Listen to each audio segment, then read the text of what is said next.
Seguimos conversando con nuestra invitada de hoy, la diputada Lady Gómez. Ella pertenece a la bancada de la MUD, pero viene del estado Táchira, y con ella hemos estado profundizando sus denuncias acerca de lo que ocurre en la frontera. Más allá de la frontera, diputada, le decía yo al cierre del segmento anterior que conviene analizar las decisiones que ha tomado el gobierno en materia de distribución de alimentos recientemente. Una de esas decisiones es, en principio, crear esta gran misión abastecimiento soberano, que tiene una estructura político-partidista. Son las personas que integran el PSUV y sus fuerzas aliadas las que controlan la distribución de alimentos en este momento, así decretado por el propio presidente Maduro. Pero más allá de eso, el general Padrino López tiene todo el poder desde el punto de vista ejecutivo y también ejecutor de decisiones en materia alimentaria. ¿Cuál es su diagnóstico de esta decisión? ¿Ya se siente en la frontera los efectos de estas medidas? Mira, para nosotros de verdad que es muy incoherente, absurdo y de verdad indignante para el pueblo que sean las Fuerzas Armadas quienes estén administrando los alimentos en Venezuela.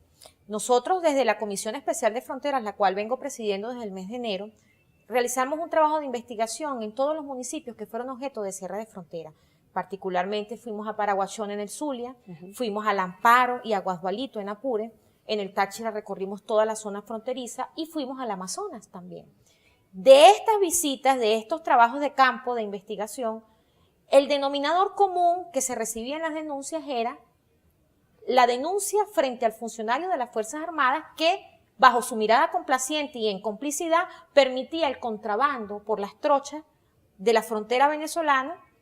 Y una de las conclusiones de nuestro informe, el cual presentamos en el mes de mayo a la plenaria, es que el cierre de fronteras generó la paralización de la economía formal por una economía informal donde existía una gran participación de funcionarios de las Fuerzas Armadas, de varios funcionarios de las Fuerzas Armadas, y entonces, bajo el tema del contrabando, se escapaba la soberanía alimentaria. Nosotros no responsabilizamos que el tema del desabastecimiento sea solo por el contrabando. Venezuela tiene un problema de falta de disminución en la producción por la política cambiaria y la política económica desacertada que ha tenido este gobierno. Pero ya va, en los espacios fronterizos el tema del desabastecimiento se aceleraba a razón de que por el contrabando se escapaba la soberanía alimentaria. Y las personas más denunciadas, los más implicados en este flagelo fronterizo, eran algunos funcionarios de las Fuerzas Armadas. Entonces, ¿cómo se explica que las personas que se vinculan con la fuga de la soberanía alimentaria en los espacios fronterizos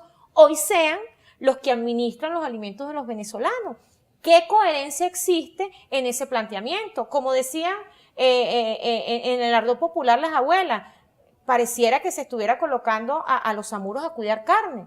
Nosotros de verdad que queremos promocionar la institucionalidad de las Fuerzas Armadas, porque solo tenemos unas Fuerzas Armadas en Venezuela. Si tuviéramos varias, unos coge, pero nada más hay una. Y nosotros, como voceros del pueblo, somos los primeros interesados en que las Fuerzas Armadas funcionen en términos institucionales. Pero las investigaciones que levantamos en los espacios fronterizos nos indican que hay mucha responsabilidad de una cantidad de funcionarios de las Fuerzas Armadas con alta jerarquía, porque eso es una cadena, que tienen vínculo y responsabilidad directa en la fuga de la soberanía alimentaria. Vamos a hablar de los argumentos también, porque fíjese que el gobernador Obielma Mora dijo, cito, el contrabando le toca aguantarlo al país a donde llega la mercancía, no el país de donde sale la mercancía. Esto refiriéndose a supuestamente ese contrabando desde Venezuela hacia Colombia, que supuestamente se llevaban los productos regulados para revenderlos en el vecino país.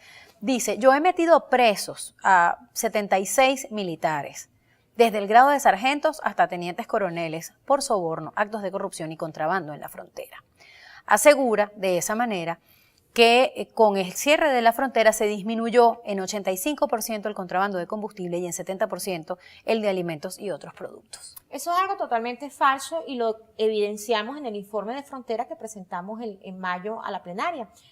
El cierre de la frontera generó un fenómeno, y ese fenómeno es que en los espacios fronterizos que fueron sometidos a cierre se pasó del bachaqueo al contrabando en toneladas. Y qué vergüenza para los venezolanos que sean las autoridades colombianas las que generaban los procedimientos de incautación de toneladas de alimentos venezolanos.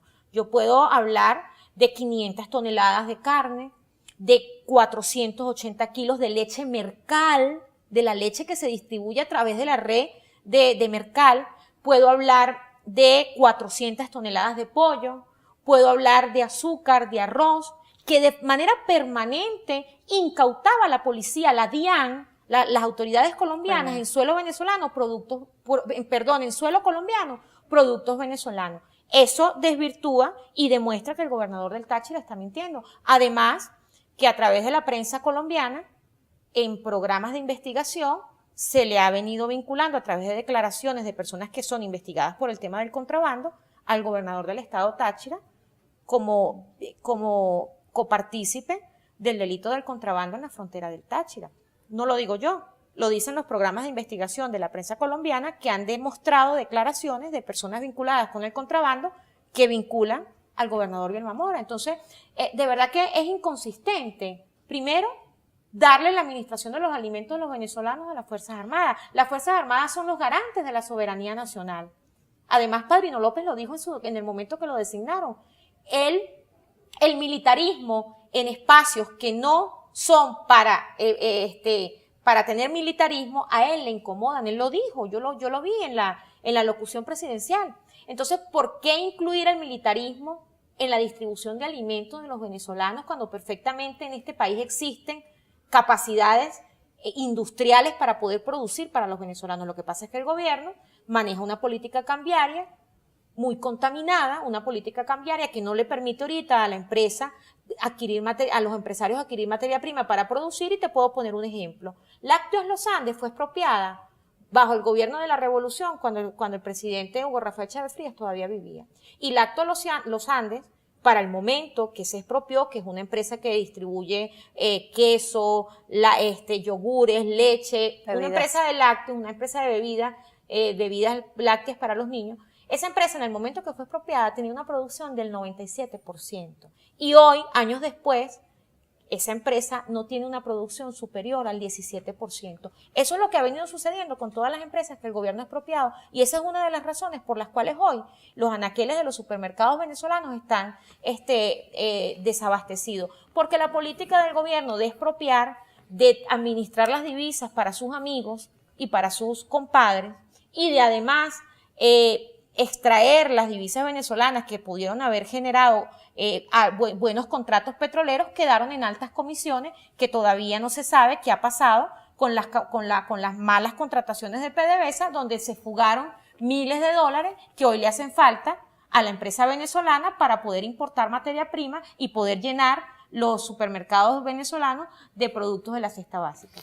Al regreso, diputada, para el cierre me gustaría abordar con usted la agenda política. Entiendo que ha dicho que no van a descansar y no van a dejar de acudir al Consejo Nacional Electoral en solicitud de agenda clara y de pasos firmes para la convocatoria del referendo revocatorio del mandato presidencial. Al regreso.